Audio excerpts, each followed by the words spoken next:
Félicitations. Benoît, est-ce que tu peux simplement en français revenir sur le combat, pour le public français et réexpliquer donc le premier round, ce qui s'est passé, ce que Nicolas t'a dit et le deuxième round?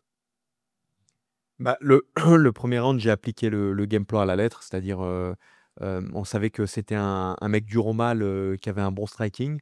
Donc, on a vu qu'il avait aussi de la lutte et du sol, mais que c'était peut-être un cran en dessous de son striking. Donc du coup, on a dit on allait le tester rapidement et déjà même, lui faire monter le cardio en faisant de la lutte un peu en chaîne, en le fatiguant. C'est ce qu'on a fait au 1er round et au deuxième round, voilà, on oui, on va dire, il y a eu le feu vert, pour, mixer un peu plus et apporter un peu plus d'engagement encore pour, voilà, pour lâcher un petit peu la bête et se faire plaisir et faire plaisir au public de Montréal et peut-être encore plus faciliter un finish rapide. Et comme disait effectivement, José, tu mis des coudes qui étaient mais pleines balles dans la tête de ton adversaire.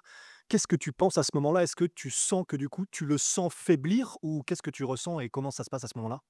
Oui, je sens qu'il faiblit, mais il fait partie de ces rares mecs, c'est une rare comme je disais, c'est un mec qui est bon, mais le seul truc où j'ai senti qu'il était exceptionnel, c'est la dureté à la tête et ça, c'est tout le monde est différent. Le corps, tout le monde, peut tomber avec un coup plexus parfait ou au foie. La tête, il y a des mecs qui sont durs, d'autres non et lui, je sentais un peu comme Dustin des fois, qui accepte de prendre la foudre. Par contre, le corps, il y a c'est là qu'il faut être malin. C'est ils vont laisser des opportunités. Ils peuvent pas non plus en prendre 10 d'affilée, hein. Mais le mec peut accepter d'en prendre un ou 2 pour essayer de récupérer son souffle et repartir à la guerre et c'est un mec, voilà, qui aime ça. Cette guerre un peu mi-distance, je l'ai vu dans plusieurs combats et qui est capable de prendre des coups pour en redonner et ça, c'est un style particulier donc d'ailleurs, c'est un mec qui vient du kickboxing anglais, je pense donc ça, donc voilà, c'est cette dureté qu'il avait où il était vraiment fort et donc il fallait bien mixer et c'est ce qu'on a fait, en fait, il fallait être violent, partout, quoi, sur les calf kicks, le corps, la tête, la lutte, être incisif sur les soumissions, le ground and pound et à un moment donné, il allait craquer et c'est ce qui s'est passé. Et dernière question pour moi, on t'a vu lui témoigner beaucoup de respect juste après la soumission, t'as pas célébré directement, tu l'as relevé, tu lui as parlé, qu'est-ce que tu lui as dit? Non, mais je j'ai il a quand même sauvé l'événement pour moi, et je savais qu'il était dur donc je respectais parce que, voilà, on a regardé sa carrière et comme je le disais, on a eu l'occasion de voir un petit peu le en partie le combat d'Amine contre Michael Lebou, qui sont deux gars que j'aime beaucoup, avec qui les 2 je me suis déjà entraîné plusieurs fois. Donc félicitations à Amine, qui a gagné par décision, mais je crois que, Michael a pris un round aussi et Michael qui a annoncé sa retraite et qu'on a comparé toute la semaine à ce gars-là et il m'a fait effectivement penser à lui. C'est-à-dire un mec dur, assez complet, mais dur au mal et voilà, qui aime ce sport, qui le respecte, qui s'entraîne dur, qui fait un bon camp, qui arrive préparé, physiquement affûté. Voilà et après comme on le dit souvent, bah, après il y a c'est que le meilleur gagne, hein et ouais, il y a un gap, forcément entre le top 15 et le top 200 mondial, mais c'est c'est c'est un mec qui respecte ce game et 2 jambes, 2 bras et qui est venu all-in, hein. Merci. Benoît, félicitations. Qu'est-ce que on a eu un sentiment de parfaite maîtrise pendant ce combat-là. Est-ce que vous retenez ça? Ou est-ce que vous retenez aussi que l'adversaire, comme il a la dernière minute, c'était peut-être pas aussi vous l'avez dit, c'est un top 200, c'était peut-être pas aussi peut-être dur qu'on aurait pu le croire? Qu'est-ce que vous retenez vous de ce combat? Et encore une fois, on a vu vraiment cette impression de maîtrise. Vous avez expliqué qu'en gros, le premier round, vous l'avez fait comme ça, ensuite vous avez passé le deuxième. Qu'à aucun moment vous avez été, perturbé, peut-être à part le fait qu'il soit résistant, quoi? Bah, c'est ça en fait, j'ai pu maîtriser, pleinement le premier round, ce qui m'a permis de me lâcher au deuxième un peu plus, pour un peu aussi me faire plaisir au public. Prendre du plaisir, c'était aussi un des mots clés de ce camp.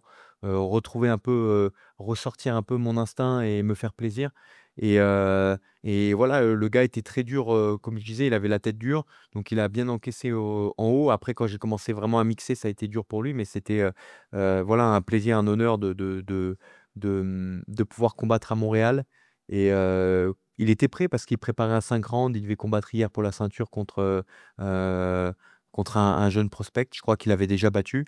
Donc voilà, c'était un plaisir de l'affronter. Il était sur 3 KO de suite, donc il était en confiance. Il est venu jouer ses armes et comme il est et j'ai beaucoup de respect pour lui, comme je le dis, parce que je le compare, à Michael qui est un sparring partner et qui est, et que je retrouvais un peu dans ce gars-là. C'est-à-dire un mec dur au mal qui va rien lâcher qui est compétent, qui est très compétent, mais voilà, il faut sortir les crocs pour montrer que il y a c'est où est le prédateur. Vous avez parlé en anglais là d'une année misérable l'an dernier. À quel point ça fait du bien une victoire comme celle-là, aussi, convaincante, aussi, maîtrisée? Bah, ça fait du bien, bien entendu, c'est un sport, qui est dur parce que la victoire, heu, la victoire fait balaye un peu, tout ce qui s'est passé avant et inversement, avec une défaite. C'est le sport, dans lequel on est et à chaque fois on remet tout en jeu, à chaque combat. Donc c'est la difficulté de ce sport. Bravo Benoît. 1 question, tu parlais d'avoir d'abord écouté Nicolas et après, d'avoir eu du fun dans la cage. Est-ce que c'est ça la recette qui te convient? Faire un travail de sape très tactique, affaiblir l'adversaire et après, te permettre, d'avoir ce style plus «bagarreur», «en sécurité» entre guillemets? C'est ça le travail que tu as fait avec, Nicolas ces derniers mois ou comment ça se présentait et entre l'entraînement et ce qui s'est passé dans la cage? Ouais, en fait, ça fait partie, Nicolas, il reconnaît ça comme une de mes forces, mais qu'il faut pas l'utiliser, n'importe quand, en permanence. Donc Nicolas, il est là pour m'aiguiller. C'est un mec qui intellectualise énormément le MMA, et surtout qui m'a permis d'être, le soldat dans la cage avec l'ensemble de mon staff. Hem, c'est pas facile, il y a c'est un truc qui est il nous faut du temps. Encore aujourd'hui, on apprend à se connaître, à mieux se connaître, à devenir meilleurs ensemble. Je pense que même avec l'équipe, l'ensemble de mon équipe, parce qu'en réalité, l'ensemble de mon staff, c'est le même depuis les débuts, hormis, Daniel qui est plus dans l'équation, parce qu'on s'entendait plus, humainement parlant. Mais, voilà, Nicolas, là, il a vraiment pris ce rôle d'être coach à cœur. Il est venu à Bayonne, il a fait beaucoup d'efforts. Il a vu, donc, Christophe Savoca qui est, le parrain de ma fille et mon, coach de sol depuis mes débuts. Il a vu aussi Johan Jackman, Luis Mariano, il a vu un petit peu mon entourage, ma famille. Moi, j'ai pu voir aussi sa famille. J'aime qu'il y ait un lien, en fait, voilà, la recette BSD, c'est, de la bagarre de famille, mais intelligente et voilà, on arrive en équipe, on se fait plaisir. Comme je disais, une des phrases, la phrase du mercredi décembre de Scarem qu'on répète à chaque fois, c'est, «Tu es né de poussière et tu retourneras à la poussière». En fait, on est éphémère sur terre, donc on est là que de passage, donc faut s'amuser, faut prendre du plaisir. Rendre fiers les siens, c'est le plus important. Et justement, en parlant de plaisir, tu parlais de Mateusz Gamrot. Ma question, elle est pas sur le call-out, il était très clair, c'est surtout sur ton état physique. Tu es en état de combattre dans 2 semaines. My question was, you call out Gamrot, so you are capable of fighting in 2 weeks, no injuries? Alors oui, oui, oui, moi je me sens bien, je me sens prêt.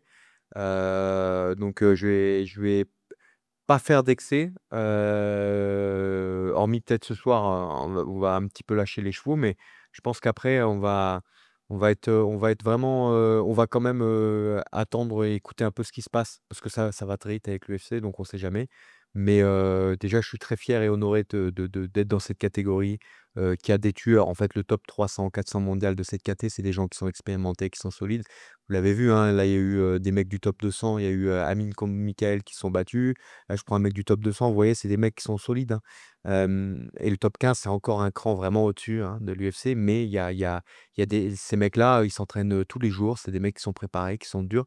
Donc on peut vraiment se faire plaisir dans cette caté. C'est la beauté aussi de cette caté, c'est que, voilà, il y a beaucoup de mecs très entraînés, solides et c'est un régal de faire partie de cet univers.